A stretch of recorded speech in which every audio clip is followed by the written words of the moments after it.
நம்ம ஜான்சி சுகுமார் செல்லையா அவர்கள், இவங்களை நிறைய பேருக்கு தெரியும்.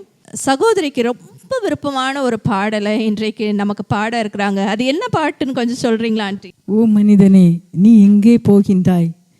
காலையில் மலர்ந்து மாலையில் மறையும் மலராய் வாழ்கின்றாய் ஓ மனிதனே அப்படின்னு சொல்லி ஒரு பாடல். இது உங்களுக்கு மட்டும் இல்லை, நம்ம எல்லாருக்குமே ரொம்ப ஃபேவரட்டான ஒரு சாங். அவங்களுடைய பாட்டை அவங்க பாடும்போது நாமும் சேர்ந்து பாடுவோம்.